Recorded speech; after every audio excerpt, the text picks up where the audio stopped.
Africa have become a perennial problem in the country. Well, water shortages in Bushbuckridge Mpumalanga are triggering violent demonstrations there, and in Malamulele, Limpopo, this town has been shut down by residents. An intervention by Co-operative Governance Minister Pravin Gordhan to help resolve those problems was welcomed by the ANC. Well, for a look at local authorities, we are joined in studio by Father Smangaliso Mkhatshwa, the former mayor of Tshwane and also inaugural president of the United Cities and Local Governments of Africa. Good afternoon, Father, and good afternoon. Thank you once again for your time on the PM News Desk. It's a pleasure. I'm not wearing my suit. I'm sure I was asked a short notice. It's all right, Father. A growing sentiment of the people that those in the corridors of power are prioritizing the needs of the elite and ignoring the voice of the poor. How do we start to turn things around, Father?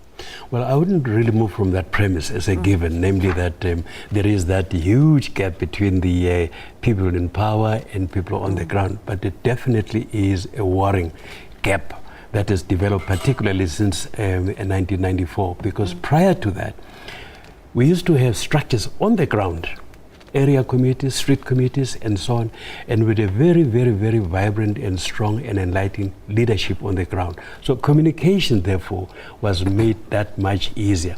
Now, the impression that one is getting at the moment is that there probably is more need now to close that gap between the people out there, especially the poor people, the ordinary people in the villages, yes, and those that are in authority.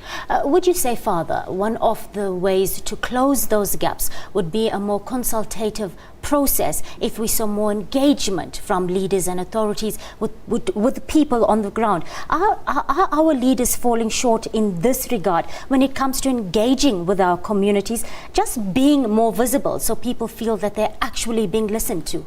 I think there is an element of truth in that, and that's why you'll find so many people probably taking the law into their own hands. Having said so, though, I think it's also very important for us to understand that there should be a social compact that is between government and people on the ground. There are certain task responsibilities that must be executed by members of civil society and those that rightfully belongs to government. And therefore, unless you have that in a very vibrant way, you're always going to have people, some of them acting out of suspicion, some of them, yes, gossip and so on, and not really being guided by facts on the ground. Some very disappointing disturbing images coming out of some towns in South Africa right now.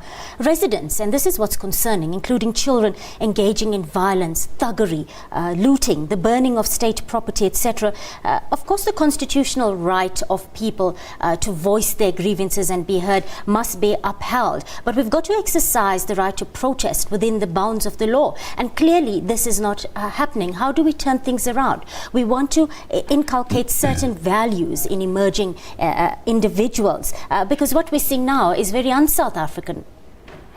It's very, very unfortunate, as a matter of fact, and you are quite right in saying that one of the reasons is that communication, genuine consultation, not just informing people, but genuine consultation seems to need more emphasis, because unless you get that happening, people will always act out of either ignorance or suspicion, and they will also be very gullible to people who might be out there for their own negative, selfish agendas. Yes. So I think I completely agree that unless we get that right, we're going to have ongoing problems. And also for me, the biggest concern is what happens to those children as they grow up. Some of them are toddlers.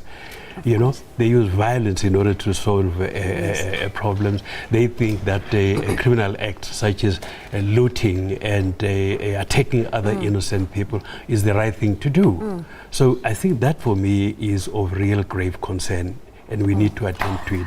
Co-operative Governance Minister Pravin Gordhan is in Malamulele in Limpopo today.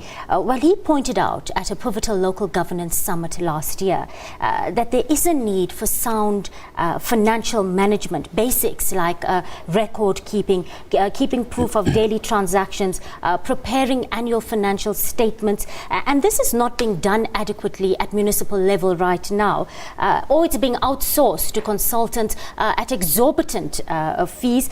Speak to us about the need for sound financial literacy for our municipal officials. Well, for me, it goes without saying that the people that are employed to play certain roles, especially in the field of administration, they must be qualified. They must know what they are supposed to do, and not only know what they are supposed to do, but how to do it. And that, in some instances, I think is lacking. And it's true that there are certain specialized tasks that understandably probably are outsourced. But there are lots of other activity and tasks that, in fact, people that are employed in those positions should be able to do. And therefore, it's totally incorrect simply just to employ someone other because happens to be a cousin of mine, a friend of mine, a comrade of mine, and so on. And I don't mind personally, even if they were to say employ your own wife. I know it's an extreme case. Provided she can do the job. Yes. The fact is, Father, that the apartheid regime was the most corrupt in the history of human development.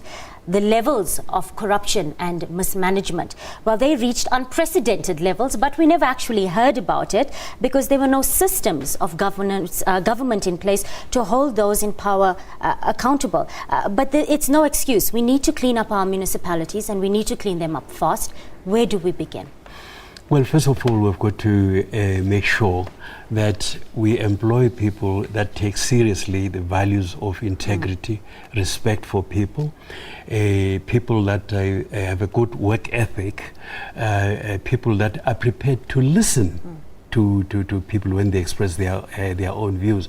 So there's no point in saying, yes, but we had a corrupt apartheid regime, so therefore we shouldn't be blamed really because they too were corrupt. I think that would be a poor self-image of ourselves. Course. I think we want to be actually occupying the high moral high ground. Thank you. That was Father Smangaliso. Thank you for your time on the PM News Desk. Well, moving on.